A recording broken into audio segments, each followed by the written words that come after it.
আসসালামু আলাইকুম dear viewer, software YouTube চ্যানেলে পিএইচপি টিউটোরিয়ালে আপনাকে স্বাগতম। এই ভিডিওতে আমরা দেখব পিএইচপিতে কিভাবে এবং কতভাবে কোনো আউটপুট ডিসপ্লে করা যায়।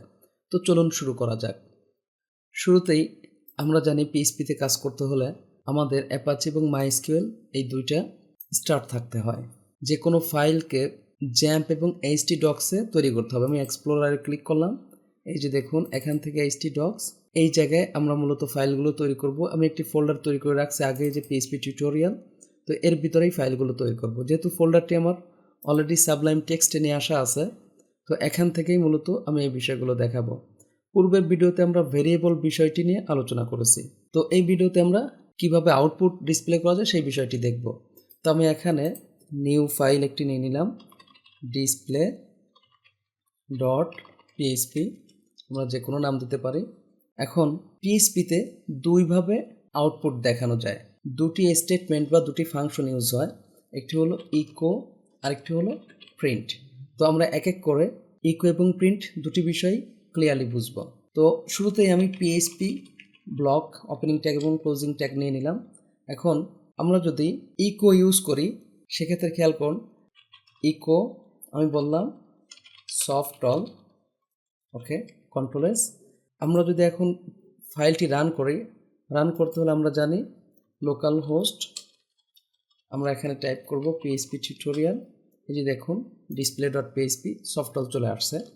তো এই ইকোকে আমরা দুইভাবে ইউজ করতে পারি। একটা হলো ইকো প্যারেন্থিসিস অর্থাৎ ফার্স্ট ব্র্যাকেট ছাড়া, একটা হচ্ছে যে ফার্স্ট ব্র্যাকেট সহ। যেমন আমরা ইউজ করলাম ইকো সফটওয়্যার। তো এইভাবে আমরা ফার্স্ট ব্র্যাকেট চাইলে দিতে পারি, আবার না দিলেও কাজ করবে। এই যে দেখুন সফটওয়্যার পাশাপাশি দুইটাই আসবে। তো আমরা যদি এখন নতুন লাইন নিতে চাই, আমরা জানি বিআর দিতে হবে। তো এক্ষেত্রে ওইটা স্ট্রিং হলো, আমরা চাইলে ফার্স্ট ব্র্যাকেট ইউজ করতে পারি, আবার না করলেও আমাদের আউটপুট আসবে। তো আশা করি এই বিষয়টি বুঝছেন। এখন ইকোতে আরও একটি সুবিধা হলো, আমরা একসাথে অনেকগুলো বিষয় প্রিন্ট করতে পারি। খেয়াল করুন, আমি এখানে ইউজ করলাম ইকো দিস, ধরে নিন যে আমি এখানে বললাম welcome comma to comma software. তো ইকো ইউজ করার ক্ষেত্রে আমরা এভাবে একাধিক স্ট্রিংকে পরপর কমা দিয়ে দিয়ে ইউজ করতে পারবো। আমি যদি এখন সেমিকোলন দিই, কন্ট্রোল এস, এই যে দেখুন ওয়েলকাম টু সফটওয়্যার লেখাটি চলে আসছে। তো আমরা যদি স্পেস চাইতাম তাহলে এখানে একটা স্পেস বা এখানে স্পেস, এভাবে স্পেস দিয়ে আমরা স্পেস দিতে পারতাম। তো আমরা নিচের লাইনে নিতে হলে অবশ্যই বিআর ইউজ করতে পারবো, কন্ট্রোল এস। এই যে দেখুন এখন আমরা যদি খেয়াল করুন ভেরিয়েবল ইউজ করতে চাই, ধরে নিন যে আমি এক্স 2 ওয়াই 3 জেড আমি 4 নিলাম।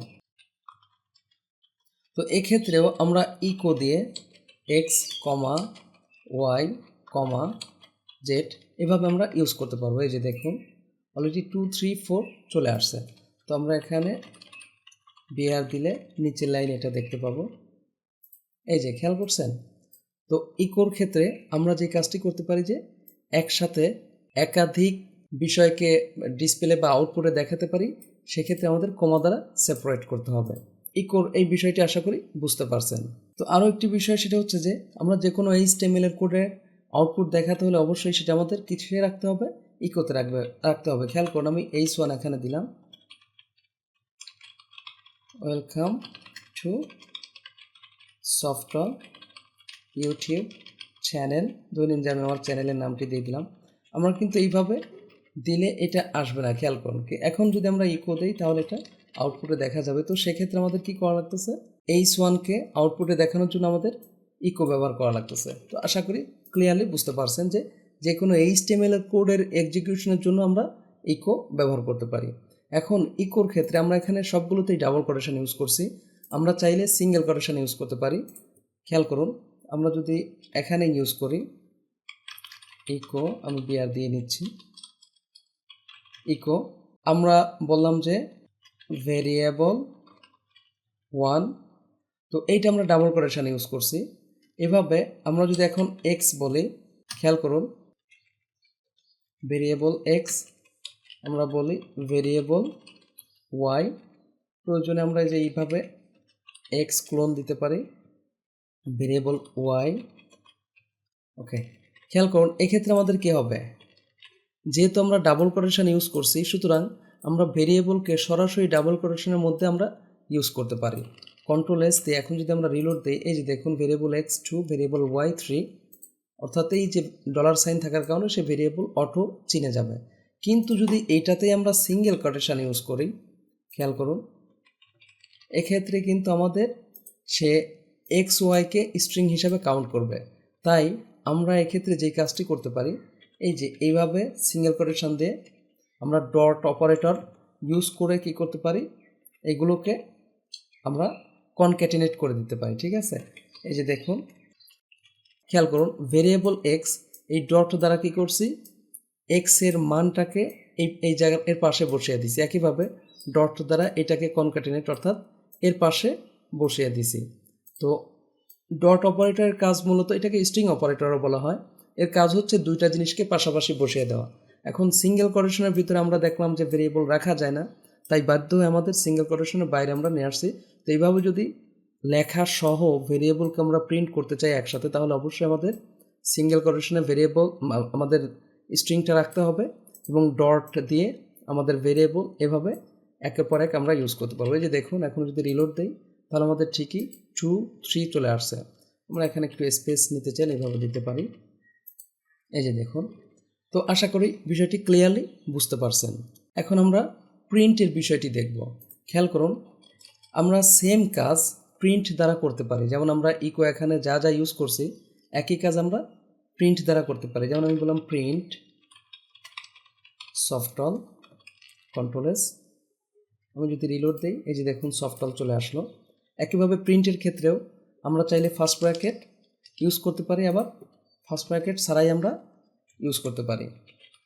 কন্ট্রোল এস, খেয়াল করুন এই যে সফটল চলে আসছে। তাহলে এখানে আমরা একটা বিআর নিয়ে নেই, প্রিন্ট বিআর, কন্ট্রোল এস, এই যে দেখুন নিচে লাইনে আসলো, অর্থাৎ পূর্বের মতোই আমরা ঠিক করতে পারতেছি।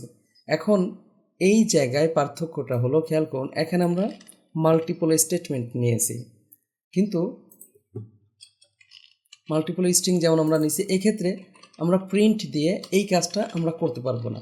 আমি যদি এখন রিলোড দেই, এই যে দেখুন 24 নম্বর লাইন আমার একটি ভুল ধরেছে। তার মানে কি, প্রিন্টে শুধুমাত্র একটি ভ্যালুকেই সাপোর্ট করে, আমরা কমা দিয়ে একাধিক ভ্যালুকে এভাবে নিতে পারি না, যেটা আমরা ইকো দিয়ে করতে পেরেছি। এই যে খেয়াল করুন ইকোর ক্ষেত্রে আমাদের এটা অ্যালাউ ছিল, কিন্তু প্রিন্টএফের ক্ষেত্রে আমাদের শুধু একটি ইউজ করতে হবে। এখন যদি আমি এইভাবে কেটে দেই, খেয়াল করুন এই যে ওয়েলকাম লেখা ঠিকই আসছে আমাদের সফটওয়্যারের পাশে। তাহলে প্রিন্ট এবং ইকোর মধ্যে মেজর পার্থক্য হলো যে আপনি ইকোর ক্ষেত্রে আপনি একাধিক ভ্যালু কমা দিয়ে দিয়ে ইউজ করতে পারবেন একসাথে, কিন্তু প্রিন্টএফের ক্ষেত্রে একটি ভ্যালুই আপনাকে ইউজ করতে হবে। তো খেয়াল করুন আমি এই জিনিসটাই যদি প্রিন্টে দেখাতে চাই, তাহলে আমরা পারবো। আমরা এখানে প্রিন্ট ইউজ করি, প্রিন্ট ওকে বিআর, আমরা জানি যে প্যারেনথেসিস ইউজ করা যায়। এখানে আমি কন্ট্রোল ভি দিলাম, জাস্ট এখানে আমি প্রিন্ট দিয়ে দিলাম। সেম কাজ যেটা আমাদের ইকোর ক্ষেত্রে হয়েছিল, খেয়াল করছেন এই যে সেম জিনিসই আসছে।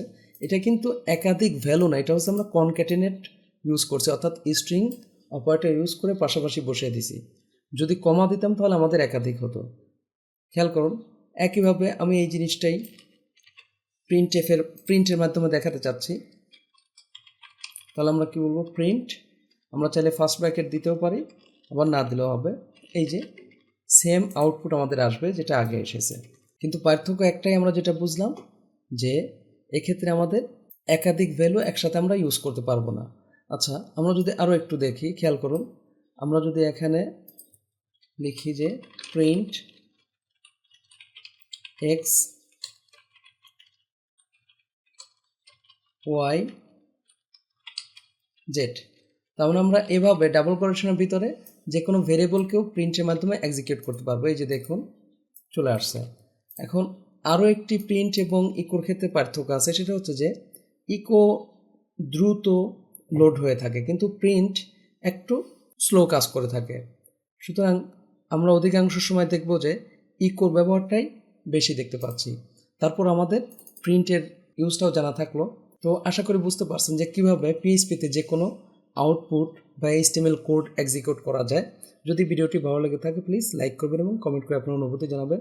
পরবর্তী ভিডিওতে দেখা হচ্ছে, সে পর্যন্ত ভালো থাকবেন। আল্লাহ হাফেজ।